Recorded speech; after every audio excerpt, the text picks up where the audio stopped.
The Crooked Man is an RPG Maker-style horror game developed by Yuri Games in 2012 using the Wolf RPG editor engine. It is the first installment in the Strange Men anthology, with the main character from this game making appearances in all three of the other titles. Seeing as this is a 2D pixelated creation with the occasional visual novel-esque illustration thrown in, it should go without saying that the game is incredibly narrative-heavy. You kinda have to be when you literally cannot render clear, horrific visual aids, and let me tell you, the game does not suffer due to this apparent limitation. On the contrary, the team uses the nursery rhyme The Crooked Man as a developing lens in order to craft an incredibly poignant, insightful narrative about the damaged psyche of our main character David Hoover, who, through supernatural means, is forced to confront multiple loci of trauma that have been left to fester.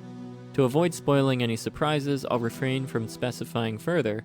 Suffice it to say, the team does an excellent job of fleshing out the detrimental effects of David's various forms of trauma and developing his character in a realistic way that acknowledges the good, the bad, and the ugly. Aside from the stellar writing, your primary objective is to find more information about the previous occupant of your current apartment who has left an indelible impression on the space. Much of the game involves your 2D RPG Maker horror standard fare. You go around creepy abandoned places, solving puzzles, and unlocking doors. To throw a bit of a wrench in that, there is a persistent big bad lurking around all of the areas you need to explore, and you'll have to rely on your wits and various blunt objects just lying about to avoid your untimely end.